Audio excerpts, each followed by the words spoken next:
Welcome to All Things Possible TV. We are so glad you joined us, and today we are going to talk about something really cool, how to develop your everyday intuition. And it's something that you can, once you develop it, it just becomes a way of life instead of those highlight moments that maybe you tell these wonderful inspirational stories about. You can develop at a point where it serves you each and every day on a regular basis. And before we jump into that, we want to invite you to join our community. Right here on the screen, allthingspossible.biz. When you join our community at All Things Possible, there's a lot of information there for you, and we love to have you in our community and be able to glean some knowledge and some different things. So join our community and be part of it. Absolutely. So let's get right into this. How do you develop intuition? I mean, like, people know that ladies have it, but what do dudes do? Right. Before we start to really develop it, it is just a proven fact. It is, society has said that women have intuition. We've been told we have mother's intuition from the dawns of time, right? And so it's a given fact that we have that, but how many of us actually expand that to be just regular intuition, and that we just have that knowing the right thing to do at the right time, right? Or knowing the answers that you are seeking. Yes, and what I want to say is we talk about mother's intuition, and many people assume it's a lady thing. And they do come by it more naturally because they're nurturing. They naturally have some of the qualities that you need to work on to develop your intuition. But I can tell you that men can be very intuitive as well. I am an intuitive. I was not necessarily born with all the gifts of intuition. We all have a certain amount, some less, some more than others. But you can develop it, and that's what we want to talk to about today. So if you're a dude, don't check out yet, because this is for you too. There's some cool stuff here, okay? Well, and having that intuition for yourself and your family, and those big decisions that you're making, being able to know that intuition and know when you're being guided is huge. And I always, for a long time, have been teaching that there's 3 things that you have to dial in to enhance your intuition. You've got to really be good at these and improve them. And number 1 is to trust yourself. So many times we second guess ourselves and we don't trust ourselves and we don't always move in that direction. Like, we're so busy in contradicting ourselves or finding the facts to prove the wrong thing. Does that make sense? We have to come from a space of integrity and honesty, and we have to be positive. But the only way that you're going to have improved action is to act on it. When we act on that intuition, so we feel like something should happen, we do it, and it works, then we get more of that. So it's a repeated process, and the way to learn how to develop it better is to act on it. But to do that, you've got to trust yourself. You've got to have that self-trust where you're, in your heart, you know. The minute you go to doubt, you flip out of intuition. We're going to talk about what that in and out of intuition is in a bit, but the minute you go into doubt, that you don't trust yourself, and you start to doubt, that you're killing your intuition. And you've got to, again, as part of trusting yourself is believe in yourself. Believe that you can do this. Well, yeah, that's number 2, believing in yourself. Like, believe that you have your own answers. Believe that you know the next steps. Believe that what you're feeling, even if it's out of your comfort zone and it seems big. Like right now we're doing kind of a shift with a new program that we're coming out with. And it's a huge deal. It's kind of scary. And we have to believe in ourselves and we have to trust ourselves to go forward in this capacity. Does that make sense? And a lot of that, yes, we sit down and we analyze it and decide, yes, this looks good and it looks like the way to go. But we have to have that feeling within our heart that we can go ahead. And as you trust in yourself and you begin to believe in yourself, just work on the little things. For example, I bet you've all had this experience where you've been thinking of a person, and all at once you either bump into them in the grocery store or they call you on the phone. Okay? That was your intuition telling you to connect with that person, and they was getting the same thing. So if you want to develop your intuition, when you just start randomly thinking of someone, And as in concern, if you're thinking ugly, evil thoughts about them, change those. That's a different one. And after you change them, then call the person. But I want you thinking, you're just thinking about something and that person, give them a call, make a connection with them. And that's how you develop your intuition, because you will be surprised how often that person will go, oh, you're just the person I've been wanting to talk to, but I kept putting off calling you. I have this happen over and over again. And very often you'll call somebody because you've been thinking of them, and they'll go, and you don't have to say, oh, I was thinking of you, and I think there's a problem, and we need to fix. You just say, hey, I've been thinking of you. How you doing? I wanted to check in with you. And they may just say, you may not get anything out of the conversation other than a nice, friendly hello and a reconnection. That sometimes you could be wrong, but it could also be that person didn't really express it, but it was just what they needed. So another thing a way that you can believe in yourself and that you can trust yourself more is accomplishment mentality. When we celebrate our accomplishments and we recognize our accomplishments, it becomes facts. It becomes data for us. Facts of the positive, of the things that we are doing, the things that are going right, the things that we are having great success at. When we do that and we continue that process, it gives us that accomplishment mentality, which moves us forward faster, and it brings us up. And it's the facts when you have that. So I tell my clients all the time, on your cell phone, start making a list of accomplishments. 3 accomplishments every day. Now, some days it might be, I got out of bed. Like, it doesn't have to be this, I wrote a book. Like, it doesn't have to be some big astronomical thing. Find at least 3 accomplishments every single day that you write down. Pretty soon you've got a list of 500, and it's a lot of proof for your reticular activating system. So your RAS has to be, like, you have to help get in there, and that's a part of your brain. And you have to be able to... I'm just not going to say it. I'm not going to say it. I'm going to let it go. Okay, so zip it. I did. Okay, when we can get past that and we can get that positive, we've got the data to show up, the facts are there, right? Then the belief in ourselves can be maintained. And especially as you're celebrating your accomplishments, when you do call somebody and you get a comment, it's like, oh my goodness, you're just the person I was thinking of. Or if you've been thinking about somebody and they call you or you bump into them, you go, aha, my intuition was telling me to connect with this person. Celebrate as a fact and acknowledge, yes, I have intuition. My intuition tells me things I would have no other way of knowing. When you especially celebrate them, you are going to increase and improve your intuition. We're really good and really natural at a long internal negative list. Reasons why I can't do it. Reasons why I am a loser, right? I didn't want to say the S word, but reasons why I suck. You can ask most people that, and they can just, I mean, it's or all ways mental. I It's have there. failed. Like, yeah. When we're looking to look as a failure, it's really easy to find the negative. It's when you find the positive on a consistent basis that you can stay in that accomplishment mentality. For most people, that's not our normal way of being. Is to keep a list of the positive. So that's why we do that, because believe me, the negative list, you're reciting them, and that's your proof why you can't. Your positive list is the proof why you can, and that's what you need to focus on. Right, and when you have that positive list of why you can, it's number 3, which is confidence. Then confidence actually exudes from you. You have confidence, you embody it, and it just comes from everywhere. It is not being cocky and arrogant and being all in your head, right?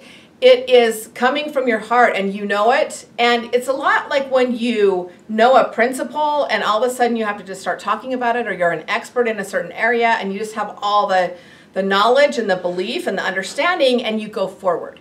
You just start spewing it out. And it's a huge thing. Now, when you can trust that intuition, it comes at just different times. Sometimes it's in the night, sometimes it's during the day.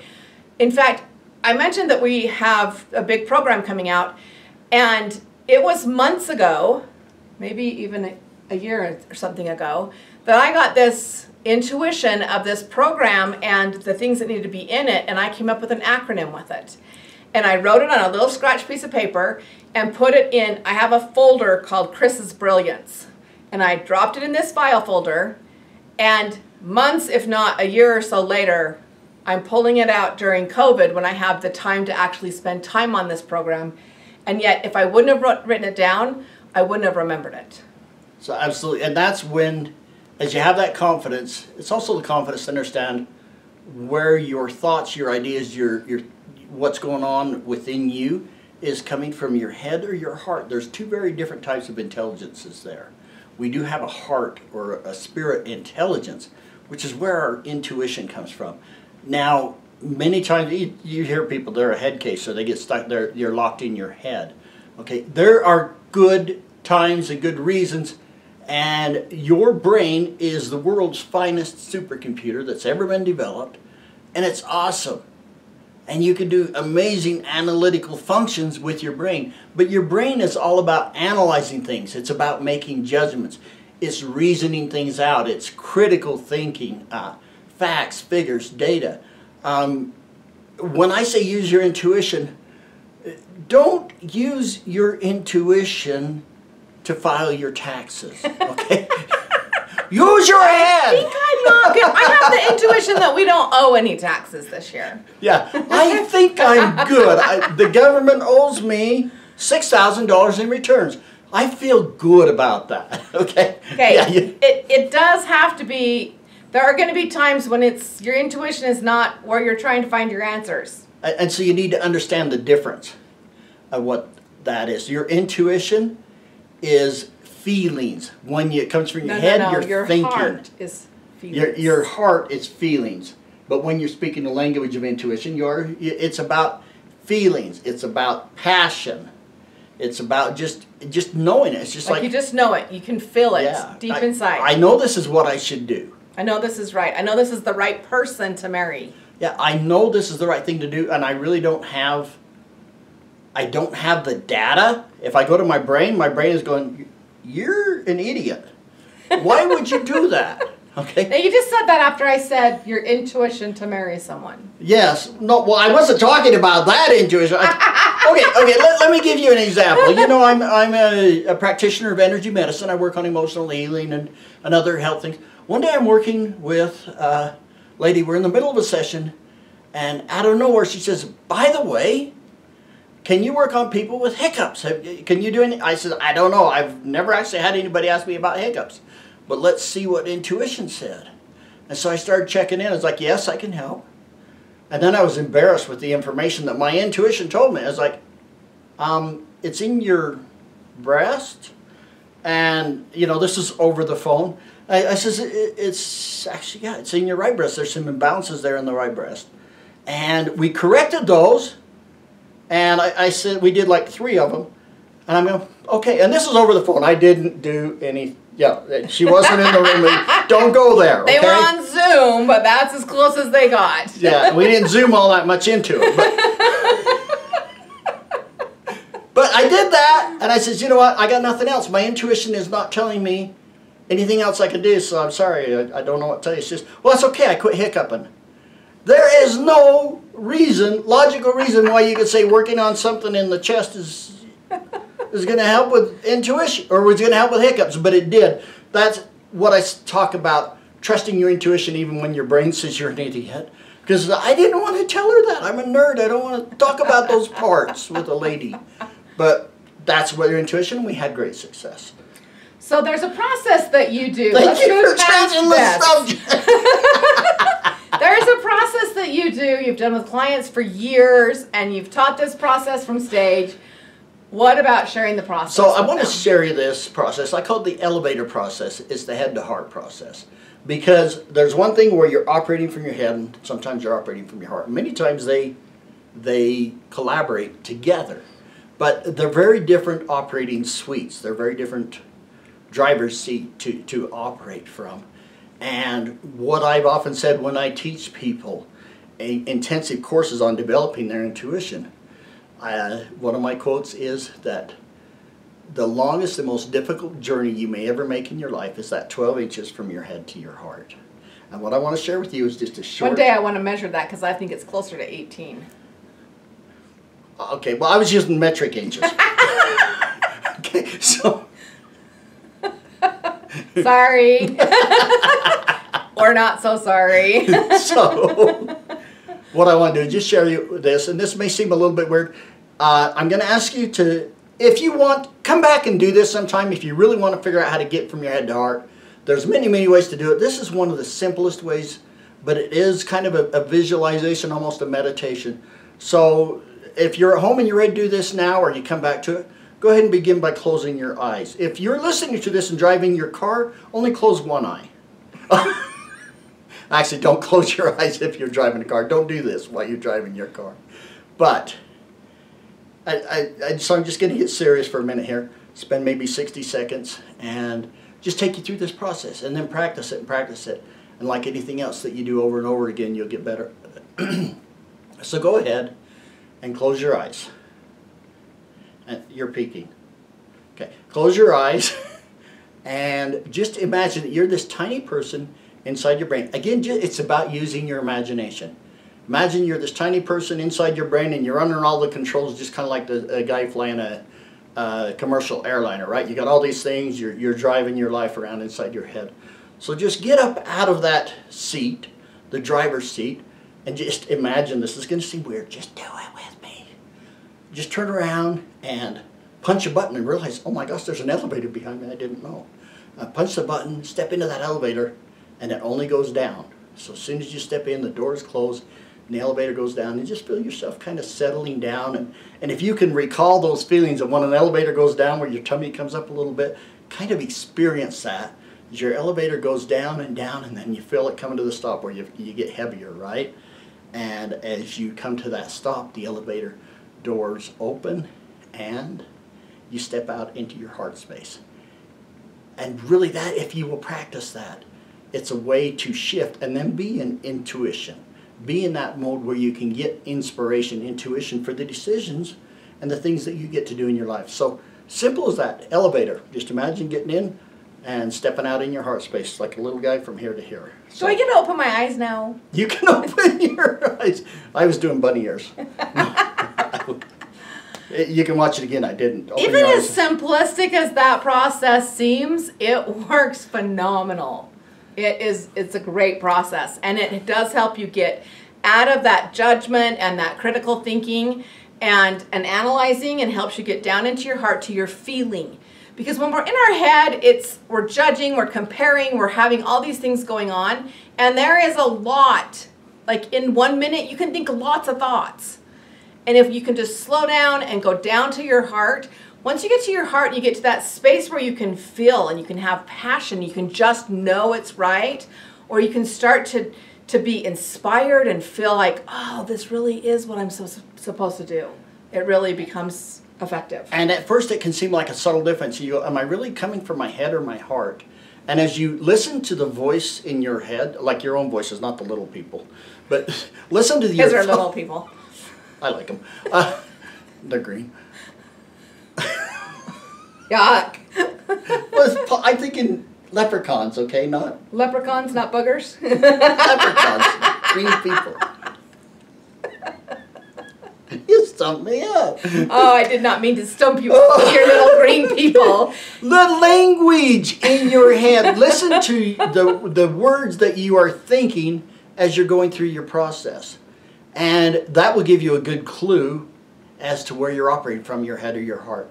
So here are some of the words that languages that tell you you are working from your head. And that's a great time when you're doing your taxes, as we said. I'm not saying never go to your head, but we spend so little time in our hearts. And when we do that more, life goes better. Like when you start a sentence with, I was thinking, you're probably in your head. I need to concentrate. Or you feel doubt. When you start feeling lots of doubt and you doubt yourself, or you doubt what choices you've made or what choices are in front of you, a lot of doubt comes from being in your head. Yeah, I'm not sure. What if I'm wrong? You're in your head. What if my intuition is wrong? It's not. You're trying to analyze it. What if he won't like me anyway? Okay. When you assume, if you find that you're assuming, you're in your head.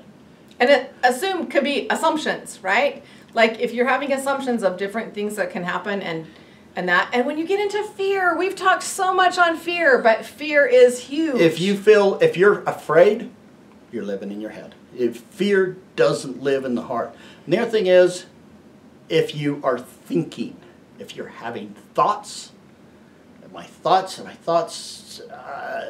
you're in your head. And that's, just know where you are, okay? But just keep track of that. Thoughts come from here, feelings come from here. So, as we get to the language of the heart, the first one would be feelings. You're going to have feelings. Oh, feelings. Now, we all have emotions. Nothing but feelings. And some emotions are triggered by your head, some are triggered by your heart, right? And sometimes you just have a song. And some people shouldn't be singing on our video. Okay. So, the counteract, the difference between head and heart, think and feel, okay? The other one with a language of is imagine. We just did this imagination of doing the elevator thing. Imagine would be concentration, would be a language of the head, but if I'm imagining stuff, like if you can imagine what it would look like 5 years from now. Imagine where your life will be in 30 days. That's coming from your heart space. That's perfect. Impressions come from the heart. Like, you should call Bill. Or, you know what, I'm just thinking about, gosh, think about the funny time, and I hadn't thought about this friend for 15 years. My goodness, it'd be a good time to call this friend and say, hey, how you doing? Okay. Trust. Trust comes from your I was heart. going to say trust. We must have trust intuition. That we were thinking about it the same. That knowing. Some people call it a natural knowing. That knowing something's wrong. I am a twin, and I knew when he got hurt. Like there was this knowing. We were connected. But you have a knowing, and you'll know. A lot of you will know when a child is sick or when something happens, or you have this feeling and a knowing. And they'll seem very subtle, but as you learn to trust that, you become more in tune. It's like tuning into a radio station that's very faint on the... Okay, we're dealing with digital. Back in the olden days when cars had square wheels... This was before I was born. If you wanted to turn into a radio station, there was a little round knobby thing, and you had to turn it, and the dial, a knobby thing, dial. The line would move back and forth. You really had to just adjust it just so, because some radio station, but if you got it just perfect, it'd come in fine. That's where intuition is. It's like a weak station that doesn't quite come in. You got to just listen carefully, and you'll get better at it, and it'll come in stronger. Did we talk about love yet? We did not talk about I sure do yet. love you. And I love you too. But that's not love this. comes from your heart, but love is the language of the heart. When you can care about other people, when you can have unconditional love and lasting love, all those things are from the heart. Yeah, you don't fall in love with somebody with your head. You may say, oh, they meet my checklist. Or I think that would be a good person. But when you truly love them, it's like the head doesn't make any sense. The heart doesn't make sense to the head when you're truly there. So when it's a feeling of love. If you're in fear, if you're afraid, it's in your heart. It's in your head. Now, sometimes you are going to follow up on intuitions, and you might be wrong, and that's okay. So just be willing to be wrong, because if you're not willing to be wrong, say, oh no, I don't dare act on this intuition, because what if I'm wrong? As soon as you asked that question, you went back up to your head. Right. So to wrap this up today, we're going to give you some top tips. The top tips to be in that intuition, things to watch out for, some things to be aware of, and we want to share those top tips with you. So the first thing, I've been beating this horse to death. Get out of your head! Get out of your head and into your heart. And the other thing is, let go of your expectations. When you're trying to figure out the right thing to do, your head is the one that has expectations. Just empty out your expectations. Say, what do I feel? Without trying to analyze it, what do I feel is the right thing? That's letting go of your expectations. And when you do that, you truly, if you don't, you're shutting down your intuition. You're blocking it. And the next one is to ask your higher power. Now, whatever that is for you, that can be God, that can be your own self, like that can be the universe, whatever that is for you, you need to ask for that guidance and that just to have that with you, and you'll connect to that better so that you do recognize the intuition. Perfect. And we've already touched on this, but act on your thoughts and impressions, on your feelings and impressions. Act on those. And again, as you do it, you become more sensitive to those, and your intuition grows. And pretty soon you're sure. You can say, look, ma'am, I don't know why we're supposed to take care of some things in your breast because of your hiccups. But I've learned to trust my intuition. So if it's okay with you, can we just follow through with that? And we had great results because I'd learned enough to trust even though it didn't make sense. Well, and the more you act on your intuition, the more it comes. So the more you act on it, even if you have times that you don't feel like it happened. I know that many years ago, I was driving home with, I don't remember what vehicle I was in, but I was driving home with my kids, and I just felt the impression of, don't take this light, take the next one. And it was going farther away to get home. And I knew the person in the vehicle that was next to me, and we were both going the same direction. And I thought, this is really weird, but I listened because I was very in tune with a lot of things that were going on, and I had gotten very, very good at intuition. So I was like, okay, I'm just going to trust. Doesn't make sense. So I went to the go. next stoplight before I turned west and came home. And as we got down and around and getting closer to get home, you could hear all these sirens and all these emergency vehicles and stuff. And sure enough, the car that was next to me, the person that I did know, was in a head-on collision. Now, she lived with a lot of difficulties. She survived the crash, but I totally avoided the crash completely. And it was just this whole, don't go at this light, go to the next one. When you get good at the intuition, things happen. Now, I bet that there's 1,000 things that have happened that I don't know the result. Just because I knew the result of that one doesn't mean that you're going to know the results of everyone. Just get good at acting on it, because when you do, it comes more and more, and you have more success, and you don't even realize that the success is coming from you listening to intuition. Absolutely. It just becomes a natural way of life, but a much better one. To build a little bit more on letting go of expectations is to don't be too attached to the outcome. Well, what if my answer is that I should do this? I can't do that. Don't be attached to the outcome. Just like, it's okay. I feel it. I'm going to trust it, and go from there. But there is a time to use your head and say, is there a limit? So do not trust your intuition. If all at once you get an intuition that you should go spend all of your life savings on lottery tickets that end in number 4, I would say don't trust Say for to that. not to.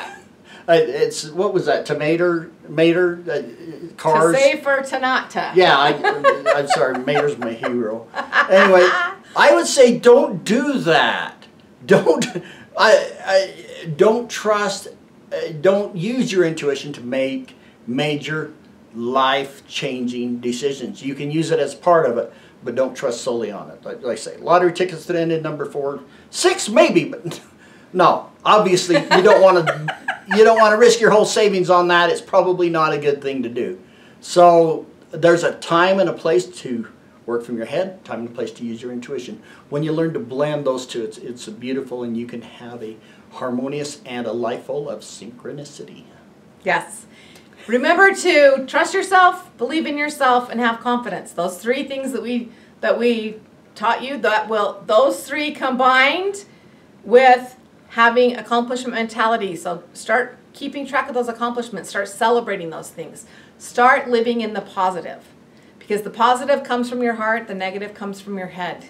There you go. So stay in your heart space, stay in the positive, and join our community. Right now, I'd like you to follow up on that intuition that tells you to go to our website. Go to the website, allthingspossible.biz, right?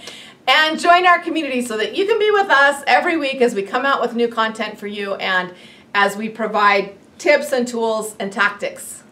So, thanks for being here. This has been fun. We'll see you. Bye-bye. See you next time.